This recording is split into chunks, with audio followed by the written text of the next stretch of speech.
ఇవాళ కేంద్ర ప్రభుత్వం రిచార్డ్ మినిస్టర్ ఆధ్వర్యంలో ఎన్టీఏ పరీక్ష నిర్వహిస్తుంది. గతంలో 2024 కూడా ఇవాళ పరీక్ష నిర్వహణలో ఎన్టీఏ విఫలమైంది.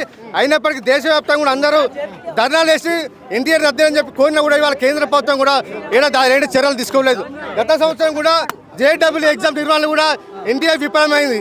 దీని మీద దేశవ్యాప్తంగా కూడా ఇవాళ బీజేపీ నరేంద్ర మోడీ సర్కారులో డబుల్ ఇంజన్ సర్కార్ లోపల ఇవాళ కేంద్ర ప్రభుత్వం ఆధ్వర్యంలో నిర్వహిస్తున్న ఎన్టీ ఆధ్వర్యంలో మొత్తం పేపర్ లీక్ అవడం వల్ల చాలా మంది విద్యార్థులు ఇవాళ ఆందోళనకు గురైతే ఉన్నారు. ఇవాళ నీట్ ఆధ్వర్యంలో దేశవ్యాప్తంగా 23 లక్షల మంది పరీక్ష రాసినా కూడా కేంద్ర ప్రభుత్వం ఇప్పటి వరకు కూడా దాని చర్యలు తీసుకోలేదు. కాబట్టి ప్రతి సంవత్సరం జరుగుతుంది కాబట్టి ప్రతి సంవత్సరం పేపర్ లీక్ కావాలి. వాళ్ళ పరీక్ష నిర్వహించడం వల్ల విద్యార్థుల షెడ్యూల్ కూడా ఇవాళ మారుతూ ఉన్నది. దీనివల్ల చాలా మంది నష్టపోతారు. కాబట్టి ఇవాళ దీనికి అన్నిటికీ ప్రధాన కారణం ధర్మేంద్ర ప్రధాన్ గారు హెచ్ఆర్ మినిస్టర్ గారు వైఫల్యం అనేది జరుగుతుంది. కాబట్టి హెచ్ఆర్ మినిస్టర్ గారు ధర్మేంద్ర ప్రధాన్ రాజీనామా చేయాలని చెప్పి మేము డిమాండ్ ఇస్తా ఉన్నాం. ఇవాళ మెయిన్ ప్రధాన ఇదే సమస్య మీద కేంద్ర ప్రభుత్వం ఏ పరీక్ష నిర్వహించడం విఫలం అవుతుంది. కాబట్టి ఇవాళ మోడీ సర్కార్లో మొత్తం పేపర్ లీక్లను కాబట్టి దీనికి వ్యతిరేకంగా ఇవాళ గవర్నర్ గారికి కలుద్దామని చెప్పి మేము వచ్చాం. కాబట్టి దీన్ని వెంటనే ప్రధాని మీద ధర్మేంద్ర ప్రధాన్ చర్యలు తీసుకుని డిమాండ్ ఇస్తా ఉన్నాం. ఈరోజు బీజేపీ ప్రభుత్వం నీట్ పరీక్షలు లీక్ చేయడం జరిగింది. 25,000 మంది ఎగ్జామ్ పరీక్ష రాశారు. ఇలా పేపర్ లీక్ అయింది. అనేక మంది విద్యార్థులు నష్టపోయే అవకాశం ఉంది. పేపర్ లీక్ బాధ్యులు వెంటనే కఠినంగా శిక్షణ డిమాండ్ చేస్తా ఉన్నాం. ఇది దేశంలో 2 అంశాలు జరుగుతున్నాయి. ఒకటేమో ఓట్ చోరీ, 2 పేపర్ లీక్. అది ఎన్టీఏ కాదు, నేషనల్ లీకేజ్ స్టోరీ అయితే తయారైంది. మోడీ ప్రభుత్వంలో అనేక లీకులు దాదాపుగా 93 ప్రశ్నాపత్రాలు ఇప్పటి వరకు లీక్ అయినాయి. మోడీ గవర్నమెంట్ లో బేటీ బచావో బేటీ పడావో అంటుండు. చదువులకు దూరం అవుతున్న విద్యా వ్యవస్థ దూరం పోతుంది. బేటీ బచావో అని మానభంగాలు అత్యాచారాలు చేసుకుంటూ బీజేపీ కేంద్రంలో ఉన్నటువంటి వాళ్ళ మంత్రివర్గంలో ఉన్నటువంటి కొడుకు కూడా అత్యాచారం చేసి ఇప్పటివరకు అరెస్ట్ చేయలేని పరిస్థితి. దీనిపైన తీవ్రంగా ఖండిస్తున్నాం. రాబోయే రోజుల్లో విద్యార్థులకు ఏ అన్యాయం జరిగినా విద్యార్థి శక్తి పోరాడుతుంది. కేటీఆర్ గారి సూచనలు ఏ ప్రోగ్రామ్ అయినా తీసుకుంటాం. పోలీసు వాళ్ళు కావాలని ఇక్కడ ఉన్న కాంగ్రెస్ వాళ్ళు బీజేపీకి తొత్తులుగా మారి పనిచేస్తున్నారు. ఇక్కడ పోలీస్ వ్యవస్థ కూడా అడ్డగోలుగా పనిచేస్తుంది. అత్యాచారాలు జరుగుతున్న, మానభంగాలు జరుగుతున్న, హత్యలు జరుగుతున్న లా అండ్ ఆర్డర్ వ్యవస్థ తెలంగాణలో అద్వారమైన పరిస్థితి ఏర్పడ్డది. గతంలో కేసీఆర్ గారు ఉన్నప్పుడు లా అండ్ ఆర్డర్ అద్భుతంగా ఉన్నది. ఈరోజు నాశనమయ్యే పరిస్థితిలో కనబడుతుంది. ఈరోజు పూర్తిగా విద్యా వ్యవస్థని గాడికి వదిలేసిండ్రనే దానికి చెప్పొచ్చు. కేంద్ర ప్రభుత్వానికి విద్యార్థుల జీవితాలంటే చెలగాటం అయిపోయినాయి. ఈరోజు కేంద్ర ప్రభుత్వం పేపర్ లీకేజ్లో ప్రమేయం పాత్ర ఉందనేది క్లియర్గా కనబడుతుంది. వేలాది మంది విద్యార్థులు వాళ్ళ జీవితాలను సైతం ఇది చేసుకుంటా కష్టపడి చదువుకున్న వాళ్ళ పరిస్థితి ఏంది? ఈరోజు వేలాది మంది విద్యార్థుల యొక్క శ్రమను దోచుకునే ప్రయత్నం చేసిండ్రు పేపర్ లీక్ చేసి. ఎన్టీఏ కేంద్ర విద్యాశాఖ మంత్రి వెంటనే తక్షణం రిజైన్ చేయాలి అని చెప్పి కోరుతున్నారు. మరి ఇక్కడ మీరు మర్యాదపూర్వకంగా వినతి పత్రం ఇవ్వడానికి గవర్నర్ కోసం మరి పోలీసులు ఎందుకు అడ్డుపడుతున్నారు? గవర్నర్ గారు అపాయింట్మెంట్ ఇచ్చేటువంటి పరిస్థితి ఉంటే మేము ఇక్కడ వచ్చేది లేదు. ఎన్ని వినతి పత్రాలు అంతెందుకు కేంద్ర ప్రభుత్వానికి ఒక తొత్తుగా వ్యవహరిస్తున్నది ఈరోజు రాజ్భవన్, లోక్ భవన్ అనేది స్పష్టంగా కనబడుతుంది.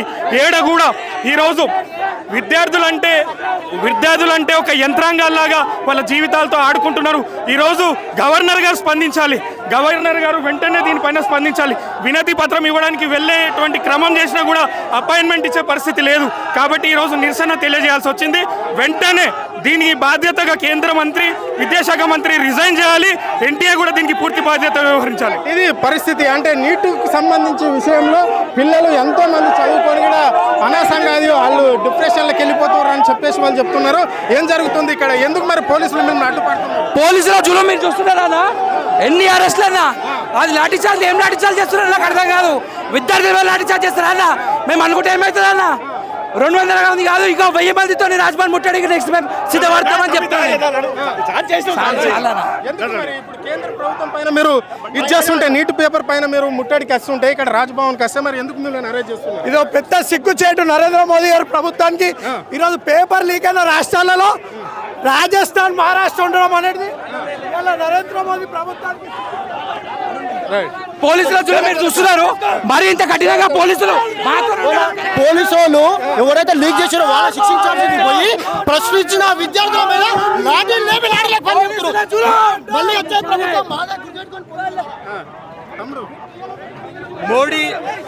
మోడీ ఈరోజు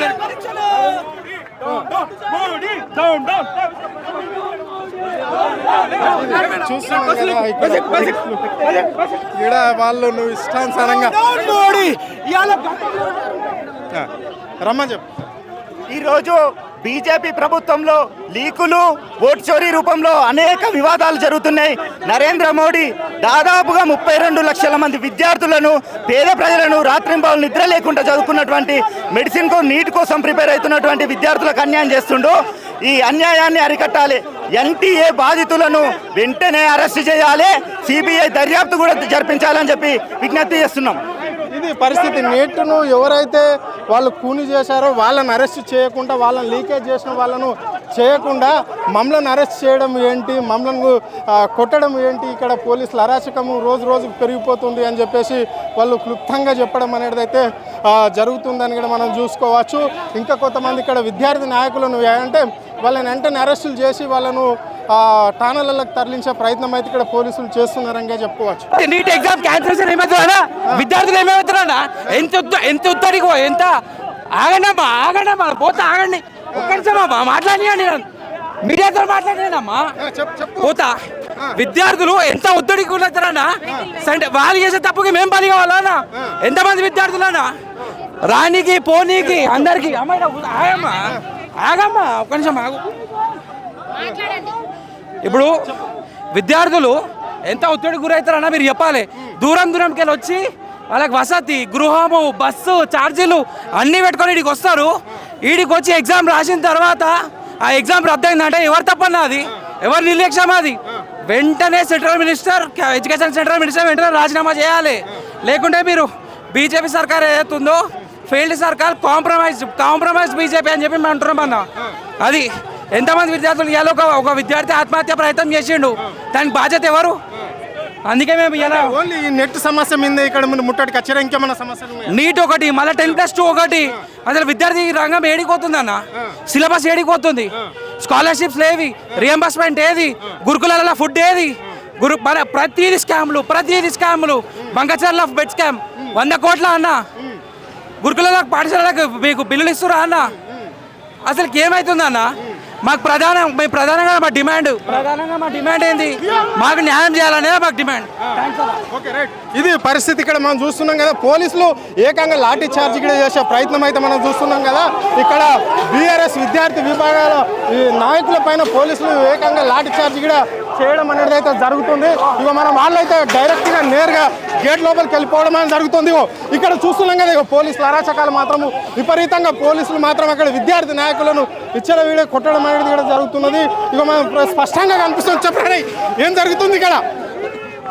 ఇది అంటే ఇక్కడ వచ్చిన విద్యార్థి నాయకుల పైన లాఠీ చార్జ్లతో, లాఠీలతో కూడా ఇచ్చిన విడిగా వాళ్ళు పోలీస్ యంత్రాంగం అయితే ఇక్కడ చేయడం అనేది అయితే స్పష్టంగా, అంటే వాళ్ళు ఏదైతే నీట్ పేపరు ఏదైతే లీక్ అయిందో దాన్ని వెంటనే అక్కడ ఉన్న సెంట్రల్ మంత్రి మాత్రం దానికి రాజీనామా చేయాలి అని చెప్పేసి కూడా వాళ్ళు చెప్పడంతో ఇక్కడ లేకుంటే ఈ ప్రభుత్వం చేస్తున్న సమస్యలను వాళ్ళు ఎప్పటికప్పుడు ఎండగడుతుంటే వాళ్ళ పైన కూడా ఇక్కడ పోలీస్ యంత్రాంగం మనం క్లుప్తంగా కనిపిస్తుంది.